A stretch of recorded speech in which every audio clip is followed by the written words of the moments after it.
सुविचार नई जिंदगी का आरंभ भाग 3। सुरेश और माया का जीवन अब नई ऊंचाइयों पर था। वे दोनों एक दूसरे के साथ कठिन समय से गुजरकर और भी करीब आ गए थे। उनके रिश्ते की बुनियाद अब पहले से कहीं ज्यादा मजबूत हो चुकी थी। लेकिन जैसे ही जीवन में सब कुछ सही चलने लगता है, एक नई चुनौती इंतजार कर रही होती है। सुरेश की कंपनी अब स्थिर हो चुकी थी और माया भी अपनी नई जिम्मेदारियों में संतुलन बिठा रही थी। दोनों का जीवन एक बार फिर से सामान्य होने लगा था, लेकिन अब उनके सामने एक और चुनौती थी, समय की कमी।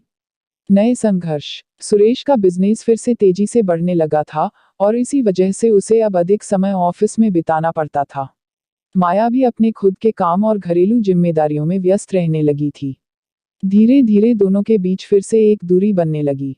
वे एक ही छत के नीचे रहते थे, लेकिन उनके बीच अब संवाद कम होने लगा था। रात को देर से लौटने पर सुरेश अक्सर थका हुआ होता था और माया भी दिन भर की भागदौड़ के बाद चुपचाप सोने चली जाती थी। दोनों के बीच अब पहले जैसी वो खुली बातचीत और मस्ती नहीं रही।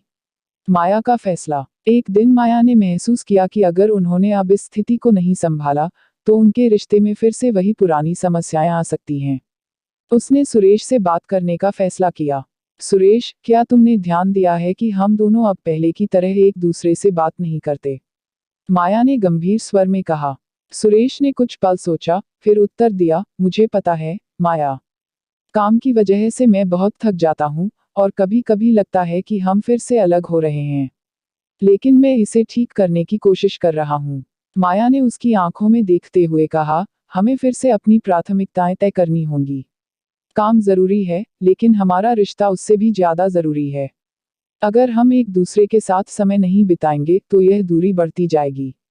रिश्ते को समय देना। सुरेश ने माया की बातों को गंभीरता से लिया।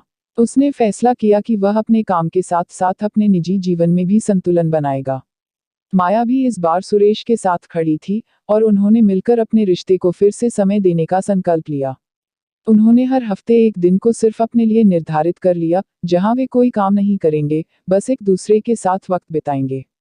इस छोटे से कदम ने उनके जीवन में एक बड़ा बदलाव लाया। अब वे फिर से खुलकर हंसने लगे थे, साथ बैठकर बातें करते और अपने रिश्ते की मिठास को फिर से महसूस करने लगे थे। असली खुशी। कुछ महीनों बाद सुरेश और माया एक बार फिर से अपने रिश्ते में वही प्यार और स्नेह महसूस कर रहे थे, जो शुरुआत में था। उन्होंने एक दूसरे को समय देना सीख लिया था और इससे उनके रिश्ते में फिर से नई ताजगी आ गई थी। एक दिन माया ने सुरेश से कहा, हमारी जिंदगी में समस्याएं कभी खत्म नहीं होंगी, लेकिन अगर हम साथ हैं तो कोई भी परेशानी हमें अलग नहीं कर सकती। सुरेश ने मुस्कुराते हुए कहा,